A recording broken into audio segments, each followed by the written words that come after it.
and we need to monitor this situation to at least be alert to what are the risks and what are the challenges facing us forward. All right? Thank you very much for listening. Are there any callers on the line? No? All right. So we will go to Revan Teelucksingh, Mr. Revan Teelucksingh, and we want to talk to him. Good morning, Revan. Welcome. Good morning, Mr. Welcome to Brighter Morning. We hope you'll follow the show, and we hope that you'll be a guest of ours from time to time as you do your good work. So I will ask you to talk to the citizenry, the population that is viewing and listening, and to tell them what is SEWA TT and what do you do? What have you done? So SEWA TT, SEWA literally means selfless service. It is a Sanskrit word that means selfless service. And that is exactly what we have been doing since inception in 2013. We have been serving selflessly. So we have developed a team of young people generally. The coordinating team is young people that have reached out to all areas, from the youngest persons to the oldest persons. And we have been coordinating them and bringing them together using our cultural, I guess the term is gifts from all traditions in Trinidad. It doesn't matter where you come from, right? Each one of us in a multicultural society has with us a gift from our native tradition. And we have been using all of that to come together now and see how we could improve Trinidad and Tobago. And that has been the main focus of SEWA TT.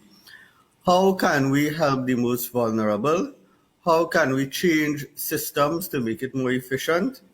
How can we use the resources that we have, limited as it be, to have the greatest impact for Trinidad and Tobago? And that comes from, that manifests itself in projects relating to health, projects relating to economic standards, projects in all various aspects of society, including the way we think and the way we present ourselves in public, the way that we do our work ethic. All right.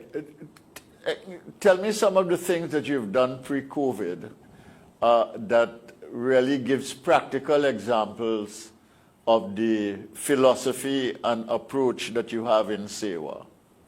Right. So one of the early things that we started was blood drives. Now, if you think about it, giving blood is one of the most patriotic things that you could do for your country. So, I mean, a lot of people felt in the beginning when we were doing blood drives that we were just dealing with blood and giving blood to a friend or family, but we have actually been promoting voluntary blood donation. So we are asking people to give blood, not for a friend or a family, but just give blood. Give blood to your country. It doesn't matter who it is, whether it's someone who you will never see in your life, or you will never know, receiving part of you that will be receiving something that will benefit them for the rest of their life. You will literally be saving their lives. So we have, as one of the NGOs that have been producing or giving some of the most blood to the country. So for several years straight, we were kind of the top NGO in terms of the number of pints, the regularity, the safest blood that we contribute. And in all of this, we integrate it into specific days for the year that helps build this part of Trinidad culture. Because Trinidad and Tobago don't have a culture of giving blood. And people see culture only as carnival. But a culture, as in agriculture, as in horticulture, as in all the different cultures, the culture is what defines a people. And us giving selflessly should also be part of our culture. And that is one of the things that we've been focusing on. So blood donation is one. Then we have health fairs where But give me a number. What kind of numbers of pints have you been generating annually, approximately? So we have been generating about 150 pints outside of the only using the mobile unit. So there are some requirements. For instance, the mobile unit previous to us could only accommodate 30 to 40 units per day. We have been pushing that to 60 and 70. and they've been running out of supplies. We have been trying to get our own supplies, and now the mobile unit has improved so much that they could regularly do more than 50 pints. So it's not just us being able to bring people, but we're actually pushing the system to accommodate more, to do more, right? And this year, even during the pandemic, where the entire system more or less ground to a halt because people were afraid to go to the blood banks, the confidence in SEWA TT was so high that we had 100 people coming out to give blood at one of SEWA TT blood drives during a lockdown. Yes, okay. So you generate about, SEWA TT generates about 150 pints of blood in addition to whatever is done in the normal system a year. Is that correct? Yes. And you Yes, want to and build up culture, and you are explaining what culture is, and there is a connection, in your view, between culture and values within a society. Okay? Correct. Yeah. Yeah. All right. What about within COVID now? What have you been doing? So within COVID, again, But we did have you been complete looking at what you were saying about the projects that you did pre-COVID? Besides the Yeah, blood so drive, what else did you do? So we have health fairs, we do food support for the vulnerable, which includes persons with disabilities and persons who are at the more struggling end of the economic status. We have been doing yoga for diabetes. So, for instance, people feel that charity has to be only for poor people, right? But everyone requires support. There's a vast number of middle income people who have lifestyle diseases and don't have control over it. So over the past few years, we have been doing health fairs and we have been encouraging people who do not go to the health center or do not go to the doctor for regular checkups.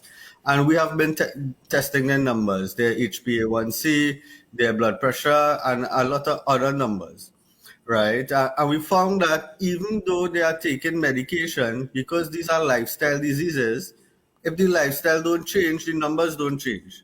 You can put as much medication as you want.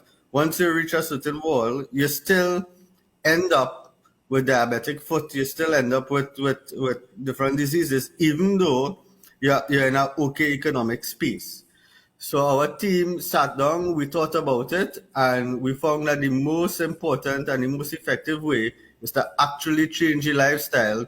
And the most efficient way to do that is through yoga, which helps with a mindset plus physical movement.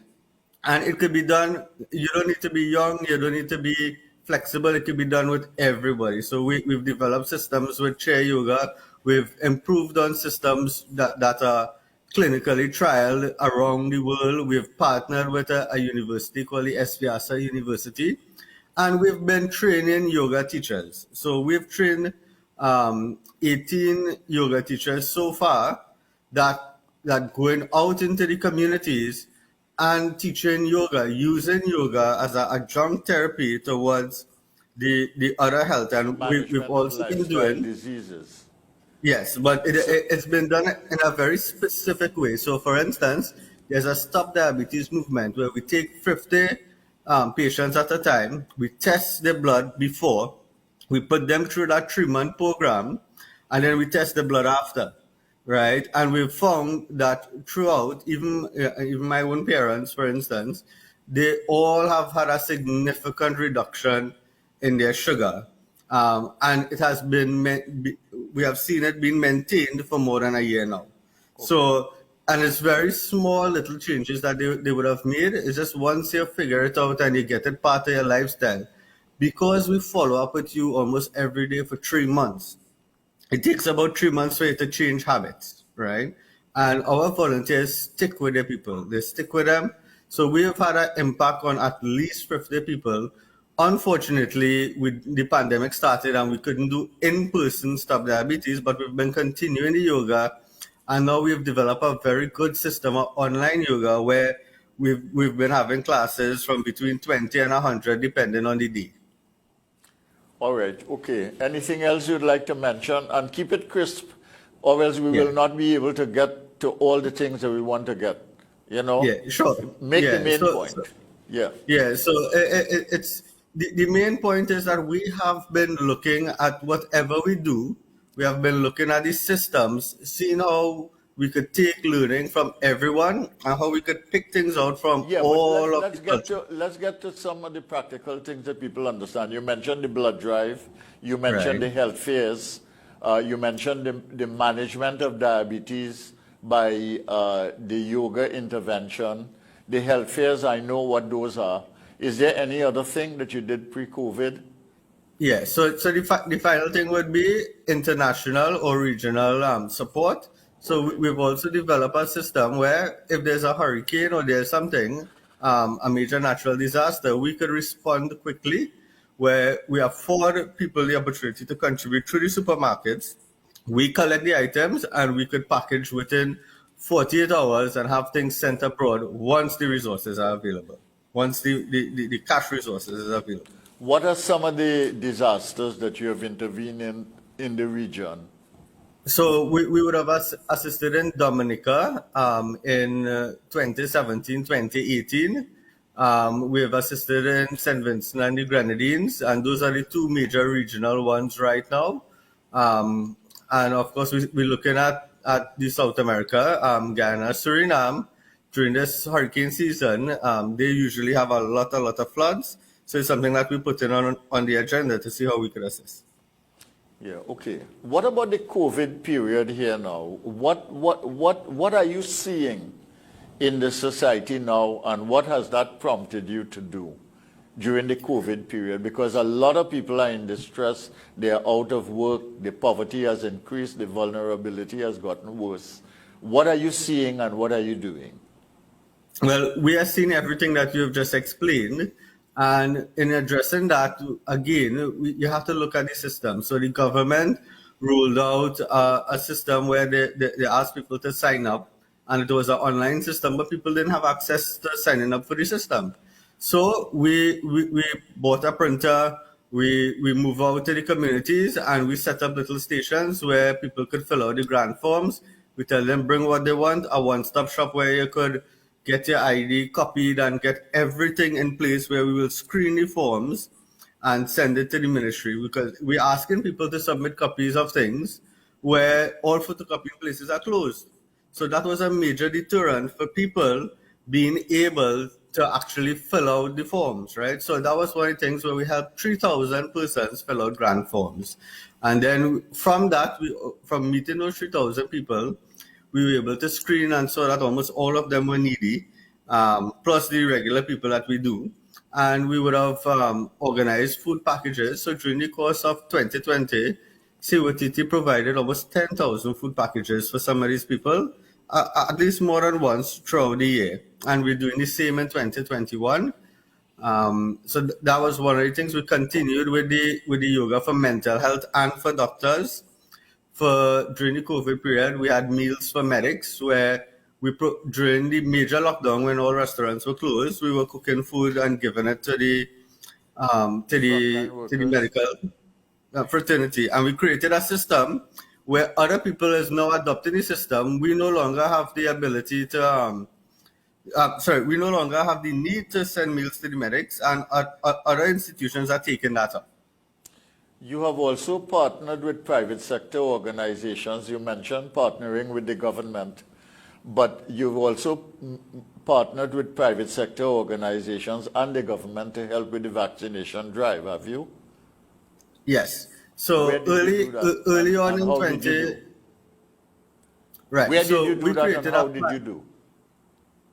Yeah, so we created a plan at the end of 2020 for a mass vaccination site. We submitted to the ministry, and we made it public.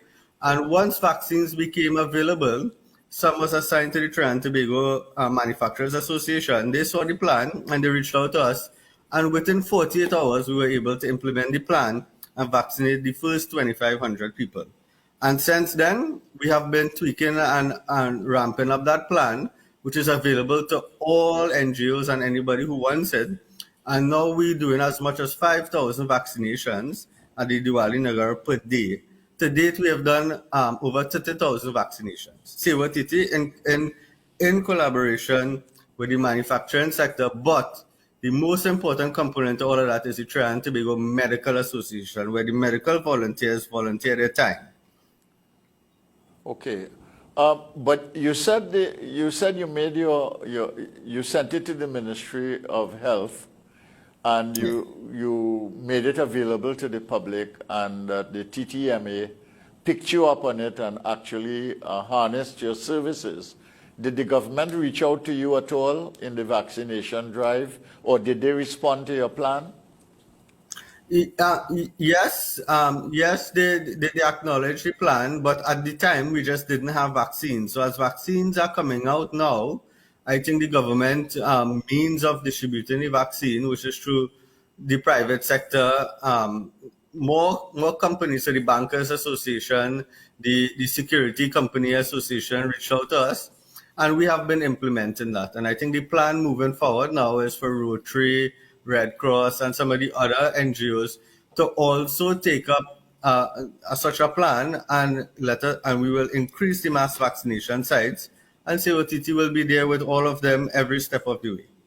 Okay, and you have also spent a lot of your years. How old are you now? That's just your organization, SEWA TT.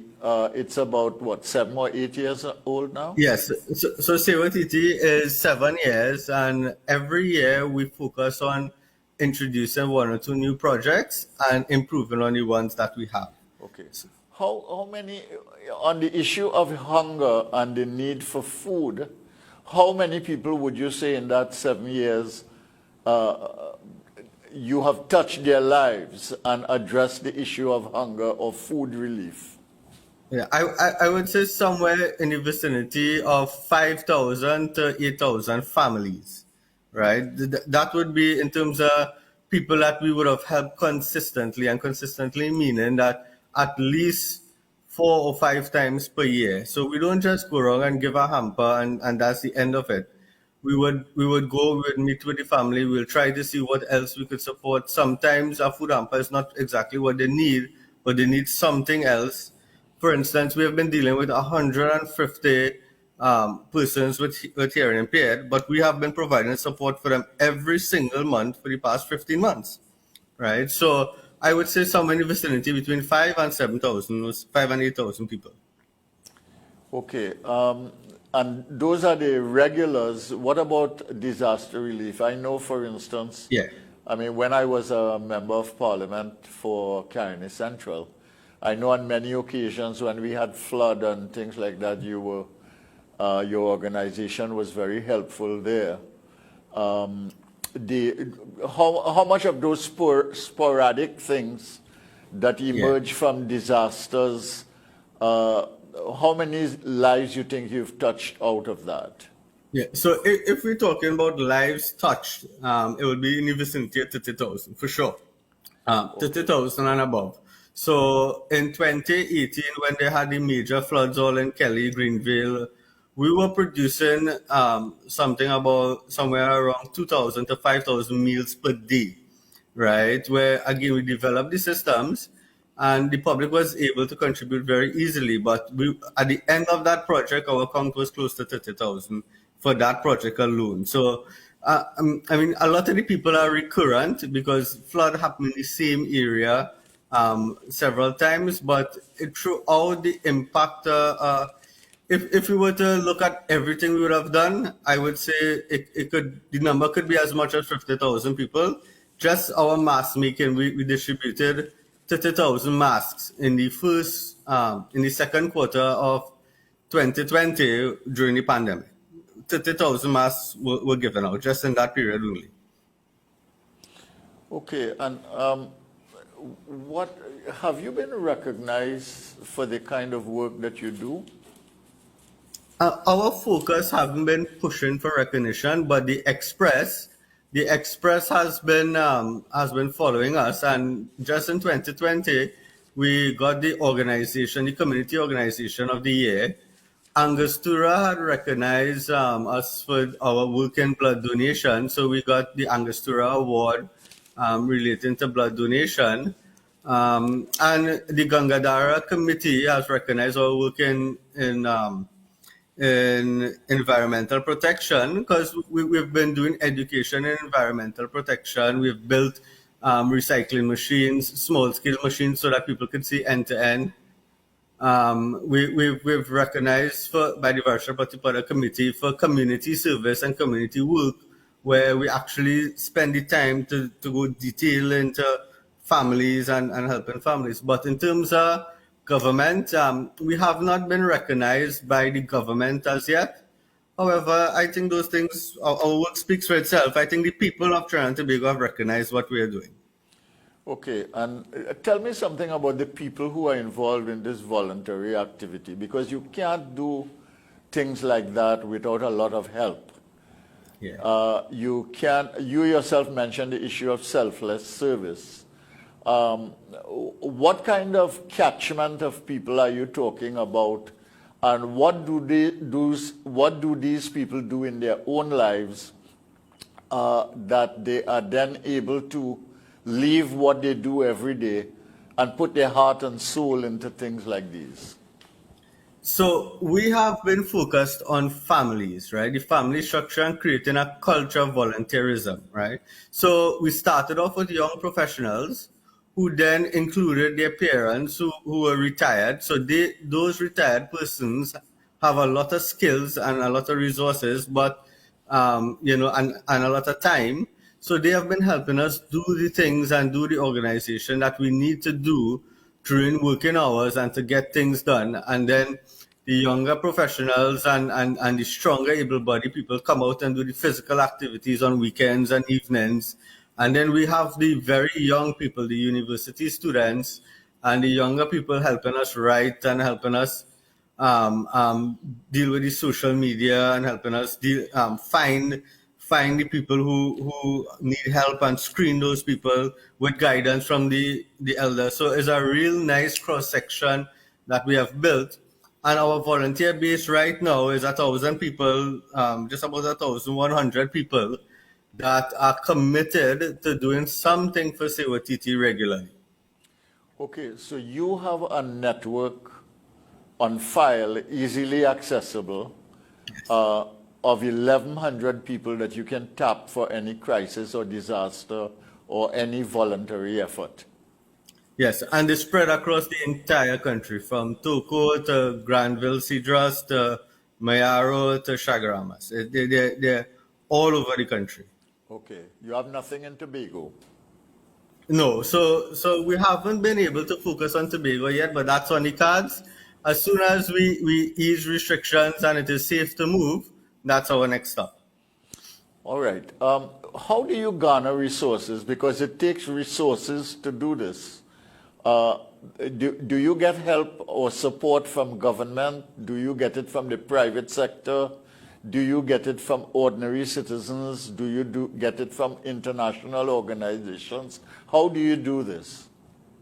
So far, to date, SEWA TT hasn't received any resource from the state, any resource from any state agency or the government of Trinidad and Tobago. However, we have been supported heavily by our individual donors. So, corporate sector, particularly the Answer Group, their individual businesses, Sagico, just to name a few, who would contribute to SEWA TT and the work of SEWA TT regularly. But I would say by and large, 90% of the financial resource comes from people like you and me, people who would go to the supermarket and make a contribution of $100 or even $50. And that would have allowed us to do over $2 million of work in 2019, another $3 million in 2020. So those small little numbers add up. Those little $100, $50 add up, where we could do large projects, where we could do large things and support people.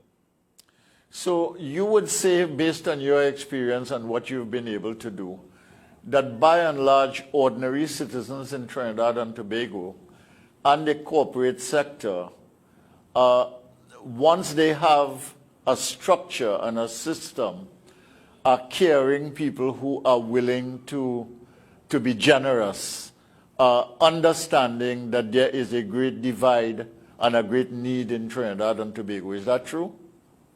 I would say yes, and I would take it further than that. I think a lot of people want to help, even in this time of crisis where people who regularly able to give, they have become needy. Even though they can't give a physical cash or they can't give cash resources, they're willing to give their time. And that too is so valuable, especially helping children catch up during, those who would have fallen back during this time in school. But corporate sector and private citizens have been willing to help. What is missing in the country is trust and structure. Once we could tap into to people and let them know that there's a structure, a safe structure, which you could give, it is accountable. They see the benefits reaching to the people and they trust you, they will give. I mean, having said that, there's so much more that we could do given that we have this 1,100 people. There are so many projects that we have the human resource and the human capital to execute. It's just I mean, if given more resources, more financial resources, it could be done. So we hope at some point the state could recognize what is happening. And I think we're probably very close there now because having done 30,000 vaccines, which is a high percentage of what has been done throughout, and being the first group to partner with the private sector to do vaccines outside of the public, I think we should be on the radar now. Okay, so if the state would offer help, you would accept it? Sure. I mean, at the end of the day, it's not help for us. It is help for the citizens of Trinidad and Tobago. And we have demonstrated very clearly that in everything that we do, there's a system for accountability, there's reporting, there's an efficient system, and we utilize resources in a way that it gives the maximum benefit to the end user, who is the person who's benefited. You said that on the donor side there is need for a structure, an accountable system that can generate trust, and in that situation people can be quite generous and be willing to give because they care and they want to see things done.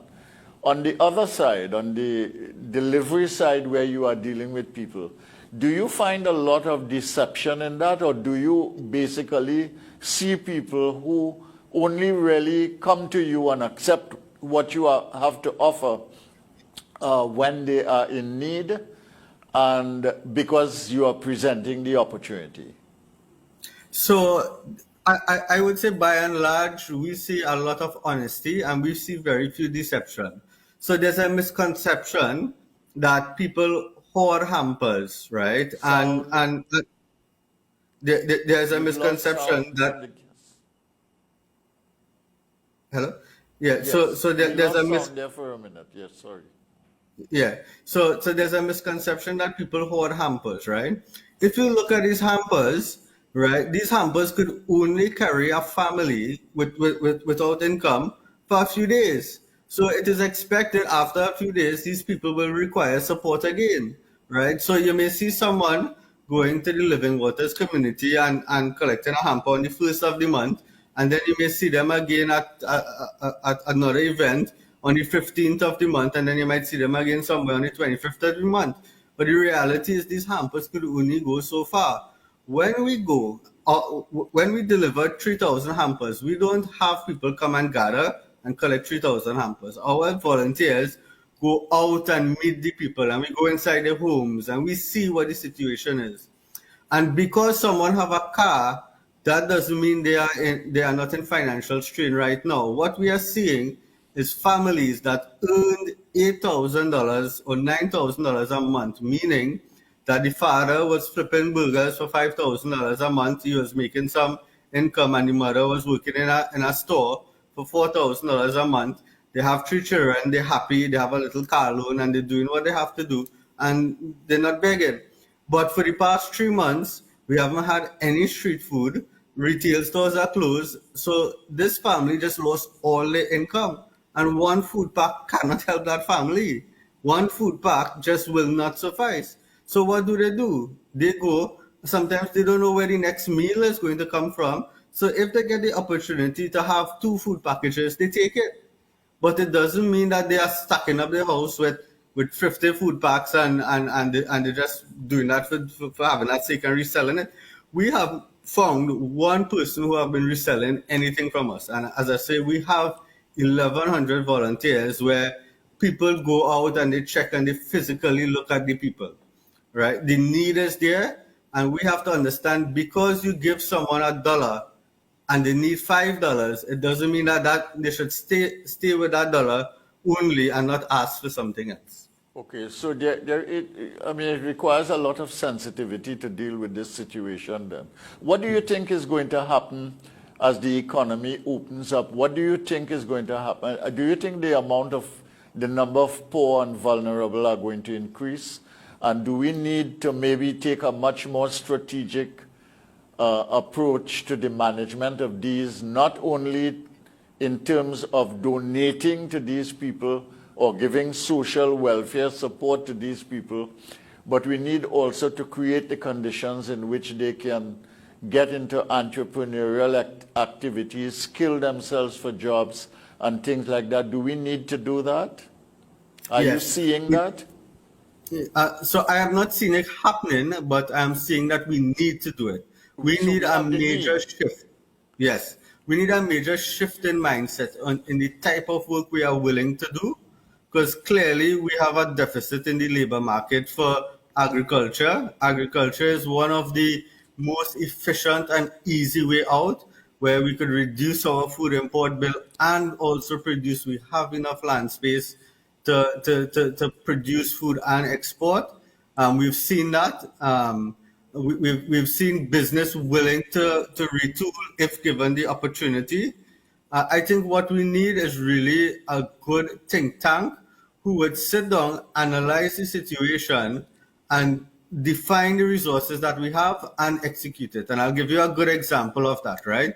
Trinidad is so generous. Almost in every corner you look, you're seeing people willing to give hampers, right? What we are not seeing is a coordinated effort. So I'll go to Amplia and just explain. The government has given $10 million to religious institutions to give hampers, right? These religious institutions will buy these hampers individually from different supermarkets, and they would give people, but they are not talking to each other. So how do you know you are reaching everyone that could be reached? How do you know we are dealing with it the most efficiently? But if we come together, there's a national database that NGOs could access. We alone have 3,000 people, right? Well, then we could see who would have accessed what resource when, and then distribute it properly. But that is missing in terms of aid, and that is also missing in terms of business. It's also missing in terms of national resources. How much land do we have to use? Are we going to, how much people we have in the labor market right now who need jobs? All that information is missing, and it is making the job of us, NGOs, who want to help, so much more difficult. Well, I mean, what you are really doing is making the case for organization and data-based strategy that is organized to deliver on the basis of the information that you have. And is it that the government hoards this information and it's not accessible? Or is it that is the information accessible to you? No, so the information is not accessible to me and none of the other NGOs that we have been speaking with. The information is just not accessible. The question is the information even there? Has it ever been captured? We don't know. We don't know if the information has even been captured properly, if it even exists. So the point being, and you asked some very important questions, but none of these questions could be answered if we don't have a basic structure to work with. And we are a good example. If you provide structure, we have created structure in a way that you could safely vaccinate 5,000 people in a day in a site that is smaller than some of the other mass vaccination sites, right? So if you provide the structure and the basic foundation, Trinidad and Tobago will run with it. And I think that is where our focus has to be, Yes, it is important to provide a food pack. Yes, it is important to provide some stopgap measure while the grass is growing, but we need to plant the grass and we need to make sure and water the grass. We need to make sure that the ground things are happening such that we could get out of this mess that we're in the near future. Okay. Um, Revan, I want to ask you something. You professionally, you are an IT specialist, right? Is Yeah. that your field? Yes, yes, that is my field. Okay, I'm going to ask you something about that in a minute, related to what we were just talking about. But I want to ask you, the other professionals with you, you say you have about 1,100 people who work with you. Some of them you say are students, so I know that that discounts them from what I'm going to ask you now. And some of them are retirees, and that discounts them. But the professionals that are with you, who are they? Are they doctors, lawyers, accountants, IT specialists? What are they? So they fall from all areas, from civil engineers to doctors to specialists in the medical field to managers to homemakers to janitors, all professionals. And I just want to address one misconception. The retirees are not discounted because they are No, professionals no, in their when I own said right. discounted, I meant from the question that I Yeah, was going to ask. I was trying to make a yeah, distinction between the young professionals that you have yeah, harnessed, the retirees who may be professionals in their own right who are retired, and the students who are university students or high school students who are yeah. contributing. But I was trying to zero in on people actively involved in professional work,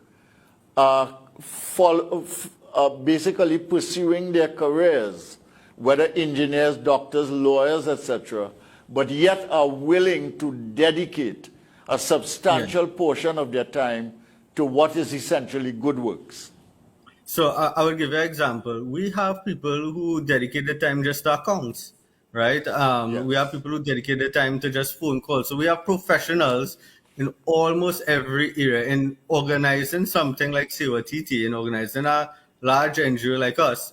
We require professionals in every single area, including when we're doing, sometimes we do little home repairs for people if we think we get a donor who willing to do it, and our engineering professionals come out. We have people who do rescue. Our fisher folk, they come out in when we need in times of rescue. So I would say every professional that we could think about, every profession from medical doctors to janitorial services, we have them involved in COTT and they give their time selflessly and they don't give an hour. When they come, they give 8 hours straight. They give 10 hours straight. Okay. Well, I think there must be something that you are doing right to be able to get this kind of volunteerism on a sustained basis. And that in itself says a lot about leadership and leadership style and the organizational system that you have created to be able to do that. So I really want to commend you on your work. I'm glad that you have gotten some recognition. I hope the state would understand your value. And I want to suggest one thing to you. I had on the show yesterday Avenel Hector from Is There Not a Cause? And I don't know, you might be around the same age or one of you might be a little older or younger. But she's doing really excellent work, mostly in the area of the vulnerable and so on. And it might be useful for you to connect with her because I think that she is leading something having to do with the Ministry of Social Development on behalf of all NGOs. So I would think that being connected with her, and I mean I could send you a number if you wish. If you get into contact with her, perhaps you could be part of a larger, more organized framework because I have a feeling when this COVID is not going to be over for a long time and we're going to have to find a way of dealing with life as well as livelihood, dealing with lives as well as livelihoods. and we're going to have to live with COVID, and we're going to have to find a way of going about our business. But the fallout, in my view, is already severe. And I think the fallout is going to continue to be severe for a long time. The recovery time for people who have been so badly hit and badly wounded as individuals and families is going to be very difficult. And the recovery time for businesses which have been badly wounded and dealt a serious blow in economic terms is going to take some time. And more than that, people are going to have to get jobs in order to have income for the economy to become buoyant and for them to be able to spend. And I'm not sure that we appreciate what it is we are dealing with in terms of the consequences of this COVID situation. And from where I stand, I see absolutely no preparation from the governmental sector to deal with the challenges and fallout of this. And therefore, I want to close on commending you for the work that you do. I want to ask you to get in touch with Avanel so that more can be done and so that you can work together. And I also want to say to you that I'm glad that you've been recognized, and I hope the government will understand your value and try to do something about it. Before you go, I want to say thanks for coming on, and I want to ask you if you'd be willing to come on another time. We can talk about some other things. But I want to close on the IT question. Can IT be used to increase capacity and efficiency and effectiveness of delivery in the current scenario, given what we know about the situation on the ground and what you know about IT? Couldn't we have an IT solution to this that could be, 1,000% valuable in making for efficiency, lack of repetitiveness, complementarity, supplementarity, etc., and get this thing done well? The short answer is yes. Most definitely yes. We have been using IT systems, which is why we have been so successful. Me being in the IT field was able to put things together, which is why we could use the supermarkets. It's their IT systems of the point of sale units, which account for everything, and we could just with the click of a button know how much resources we have in which area of the country. It's those IT systems that have been responsible, together with our trustworthiness, for us growing this quickly and being able to achieve what we want to achieve. But I know time is short, Dr. Tiwari. I just want to say one thing. It was really indeed an enjoyable conversation, and you particularly have been a beacon of light to so many of us in our generation, knowing you not only as a politician but as a principal. And definitely, most definitely, we will be happy to be on the program. Not just me, but any one of my members who, if you're doing something in a particular field, and we could get one of them who are have more expertise than I have, to come on, we will most definitely be here. Okay, I thank you very much. You're very kind and very generous. And we have to break now for the news, but I just want to tell you that Chanel, who reads the news, told me to tell you hello because she knows you personally, okay? Yes. Thank you very much, Revan and SEWA TT, for being on this program and talking about the situation as it is, talking about what they have done, talking about who is doing it, talking about how they raise resources, talking about their recognition, but also talking about what can be done better to improve the situation and some of the challenges that we have in the community. I thank you all for listening and for watching. This is Brighter Morning with Bhoe. My name is Bhoe Tiwari, and it has been a joy to be with you this morning. Tomorrow I will be here with two guests, Dr. Marlene Atz, senior economist at the University of the West Indies, and we'll be discussing a number of issues related to finance and the economy and its impact on society. And we will also be talking with Professor Pat Umaharan, who is head of the Cocoa Research Unit, but who is a geneticist, a plant geneticist, who has basically revolutionized pepper production, anthurium production in Trinidad and Tobago. And we will talk a little bit about what has been done and what is possible and so on there. So you have two very exciting guests tomorrow that we are going to talk to, and I look forward to talking with you on it. I want to let you know that every Thursday, which is today, and every Thursday after, I write a column in The Guardian. I have one today in The Guardian, so please read that if you get a chance. I try to put it up on Facebook as well, so you can take a look there.